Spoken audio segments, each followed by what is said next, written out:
An old man domesticated a cute puppy, but 10 years later it has grown into a huge, merciless monster. Now it devours everyone in its path.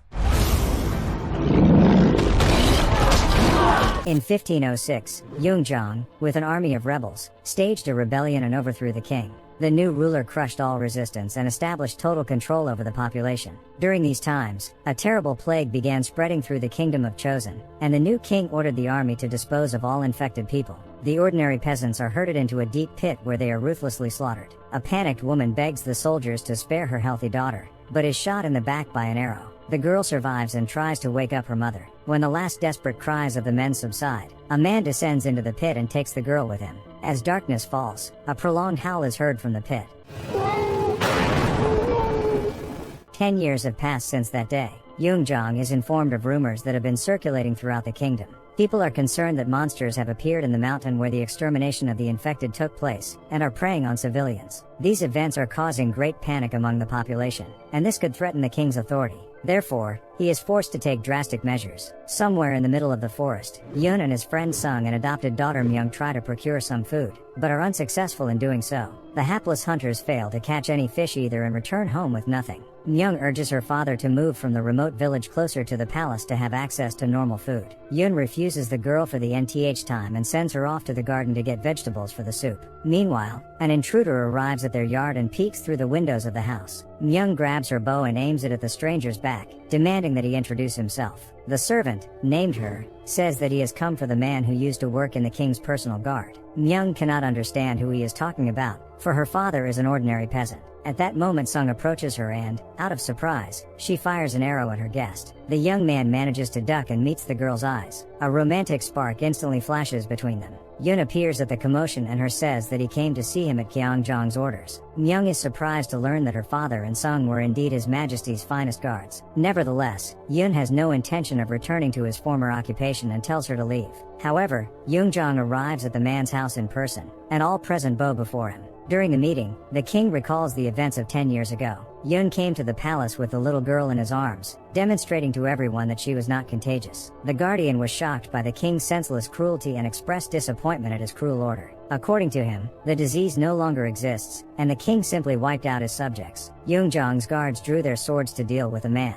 Only Sung stood up to defend him. However, the ruler decided to spare the soldiers. He banished the guards and the little girl outside of Hanyang. Now, Yoon Jong once again turns to Yoon for help. He speaks of a fearsome monster that is once again spreading disease across the kingdom and tearing the limbs off of civilians. The king gives the former guard his battle sword back and asks him to stand up for Kyeosong once more. After a sleepless night, Yoon decides to return to Hanyang. Meanwhile, the shamans hold a ritual near the river to rid the land of the merciless monster. But then, the women are attacked and the water in the river turns red. The tragedy is witnessed by a little girl who manages to escape. Arriving in Hanyang, the Yoon family is surprised to see the capital. The once rich city has fallen into disrepair, and the people are barely making ends meet. The travelers find her and ask them to inspect the new crime scene. Near the river, they find the bodies of the shamans and traders with their limbs torn off. Yoon scrutinizes the bodies of the victims and notices the traces of string on their ankles. He decides to question the little witness. The girl says she saw something very strange, but there is no fear in her voice. Yoon and Sung decide to follow the witness to find out what she really saw. They notice a man in hooded clothes handing the girl a bag and hurriedly walk away. Sung goes after him, but the man manages to escape on his horse. Yoon catches up with the witness at a house where she is serving food to small children from the very same bag. The girl confesses to the man that she lied to him about what happened at the river in exchange for the food. Because of the rumors about the monster, people are afraid to go out to work at the market and the locals are suffering from starvation. Although the girl has not seen the beast in person, she believes it exists. Meanwhile, another attack occurs in the mountains. Yoon and Sun discover knife marks and strange blisters on victims' bodies. The men notice that one of the bodies is pinned on a branch of a tall tree, something no human could have done. After examining the bodies, Yoon reports to the king. He claims that all of these men have been attacked by a man. Someone deliberately used knives to simulate a monster attack. However, all the victims were infected by an unknown disease. A mouse test subject after contact with the bodies instantly began getting covered in sores and passes away in a matter of hours. Yoon is determined to find out who or what is behind the crimes. Jung Jong orders the formation of a search party with Yoon in charge to hunt down the monster. The authorities are willing to send only 100 of their soldiers on the mission and tell them to gather volunteers from among the peasants. The guards forcibly take men away to join the search party, leaving only women and children in the capital. Among the volunteers, Yoon grudgingly notices his adopted daughter, who has disguised herself as a guard. The captain orders her to remain in the city, but she vehemently refuses to comply, and in the end persuades him to take her with him. At the sound of the gong, the search party sets out into the mountains and thoroughly sweeps the surroundings. However, apart from some pink slime dripping from tree branches, they are unable to find anything suspicious. Sung suggests they finish the search so they can return to the city before dark, but Royal Army Commander Jin insists on moving on, as the monster is out hunting in the middle of the night. Myung anxiously tells her father that she hasn't noticed a single human bone along the way, which means the creature could be very hungry. Despite her daughter's concerns, Yoon tells the group to split into groups and continue their search. Meanwhile, the king has a conversation with his advisor. He is confident that once the search is completed, they will find that there is no monster. He will inform the people and trust in the authorities will be restored. The king is sure that all of these attacks have been orchestrated by someone. As darkness falls, Yoon's group encounters their first problems. An old volunteer goes astray and heads in the opposite direction from the search party. After following him, Sung reaches a cliff, where he is horrified to see fresh traces of red fluid. Soon Yoon, Myung, and her also reach the cliff. The girl finds the place very familiar, as if she has been here before. Sun beckons his friends over and shows them the imprint of a huge paw that has been left on the ground. As the other volunteers gather at the cliff, Yoon tells them to keep searching in the pit. Meanwhile, Jin orders his soldiers to eliminate all the volunteer peasants in their group. After the atrocities are committed, he orders some of the soldiers to return to the palace. Yoon's group sees a signal fire in the sky, indicating that Jin has discovered the monster. Seconds later, the volunteers are fired upon by arrows. Jin's soldiers massacre the remaining peasants. Her engages the guards and saves Myung from the villain's sword. In the end, only the 4 protagonists are left alive, confronted by dozens of guards. Suddenly an arrow flies at Yoon, and Sung shields him with his own body. He gets away with a minor wound to the arm, but is caught by the soldiers along with his friend. They also catch her and Myung and tie them up together. The smug Jin tells them that the monster never existed. All along, the kingdom's soldiers have been deliberately exterminating the peasants to keep the people in fear. 10 years ago, the people also easily believed in the existence of the plague, which helped Jung Jong gain power. After these words, Myung recalls the tragic events from her childhood and tries to break free from her shackles in a fury. Jin indifferently pushes the girl along with her into the pit, but they manage to survive by hanging from the rope. Enraged, Yoon promises to eliminate his daughter's abusers, but he is bashed over the head. Jin tells the guards to eliminate the remaining members of the search party by setting up a monster attack. Her and Myung dodge the guards' arrows. Suddenly, a heavy breathing is heard below, and a huge clawed paw emerges from the darkness.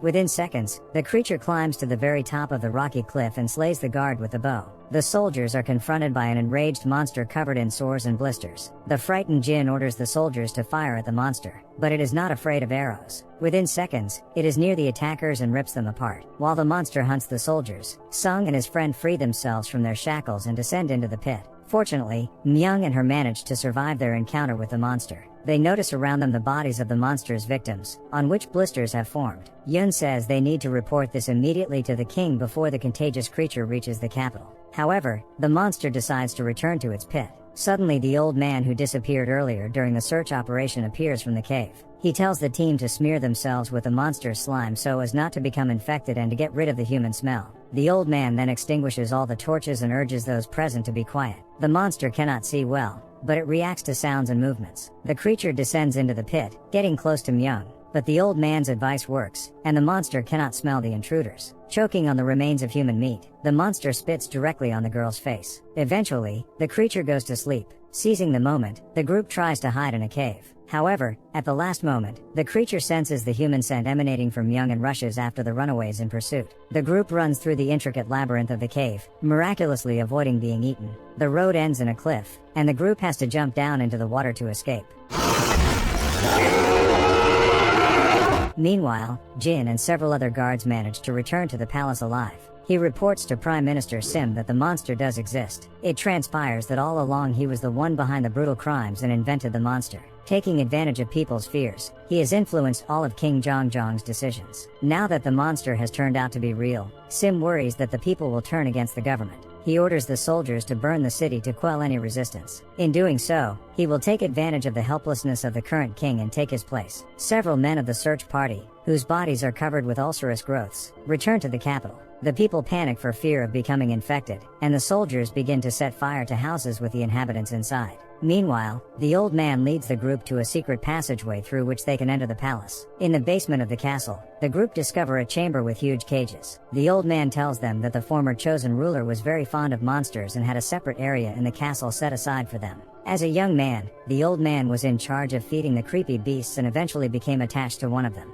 When Jung Jong overthrew the king, he ordered that all the dangerous monsters be disposed of. The servant then helped his little pet escape through a secret passage. Later, after destroying the infected in the pit, he ate a plague-infested body and turned into a ruthless monster. The creature sneaks into the secret passage, and the old man tells the group to go up. Using a toy, he lures the big hound into the enclosure and locks himself inside with it. The monster casts a hateful look at the old man and rips him apart. The beast then effortlessly breaks free of the cage and sets off in pursuit of the rest of the people. Meanwhile, the Prime Minister makes an address to the people and promises to take care of the wounded and provide housing for those who lost their homes in the fire. The naive people thank him, believing that he is saving them from another plague. Yoon's team finally manages to reach the king's chambers. He informs them that the monster is real and was bred within the walls of this castle. At that moment, Sim bursts into the chambers with his armed guards, and injures Jung Jong. The rebels seize power and eliminate the king's guards. Sim's guards take Yoon's team hostage. The Prime Minister plans to inform the people that Yoon has given the order to put the capital on fire. Since the people have already lost confidence in the king, it will not be difficult for him to dethrone him. Sim orders the execution of the prisoners, but at that moment the monster bursts out of the basement. The soldiers try to fight it off, but the creature disposes of them. Meanwhile, in the courtyard, Myung pretends to have a terrible itch and the others play along with her. By distracting the guards, they manage to stealthily free themselves from their shackles and beat their opponents. Taking advantage of the commotion, Jung Jong and Yoon also escape from the guards. Sim sends all the guards of the kingdom to fight the monster. Eventually the creature is contained by huge ropes. The king is located by his loyal servants, and Yoon orders them to hide His Majesty in a safe place. Sim orders the soldiers to take the monster outside the castle so that it may be publicly destroyed in front of the admiring crowd. However, the beast violently breaks free of its shackles and its red fluid splashes onto the guards. They instantly become feverish and their bodies become covered with numerous sores. The Prime Minister and several other guards run away in a panic. When the protagonists arrive on the scene, they decide to set a trap for the monster in a basement holding cell. Despite the protests of his loved ones, Yoon decides to be the live bait to capture the beast. Meanwhile, the palace is stormed by locals to escape the contagion that has infested their homes. Myung informs them of the monster that is in the palace and urges the people to help close its exit to the village. She also informs them that Sim is responsible for setting the fire and destroying their loved ones. The enraged people drive the Prime Minister inside the castle with pitchforks and lock the gates, leaving him to be devoured by the monster. Yoon fires signal flares into the sky, attracting the monster's attention. Meanwhile, Sung and her set up barrels of explosives in the basement. Jin, covered in sores, appears in front of them, planning to avenge his defeat. A fierce battle ensues between them, during which he pierces the villain with his sword. But Jin has no intention of giving up and won't let her pull out his weapon. Myung runs into the basement and points an arrow at Jin, but he shields himself with her. The girl asks the clerk to repeat what he did the first time they met.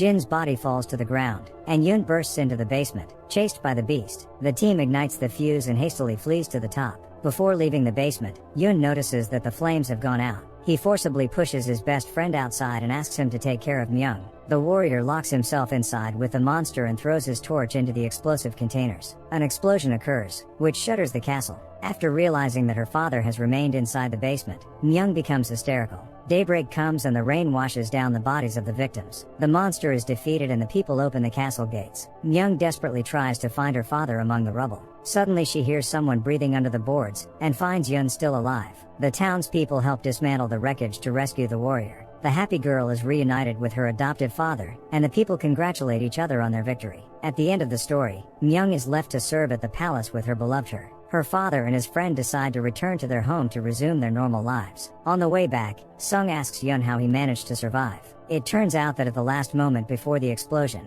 the man strapped his body to a rope and flew up. The plot of the movie is based on real records that were written during Chosen's time. Do you believe this story is real? Share your opinion in the comments.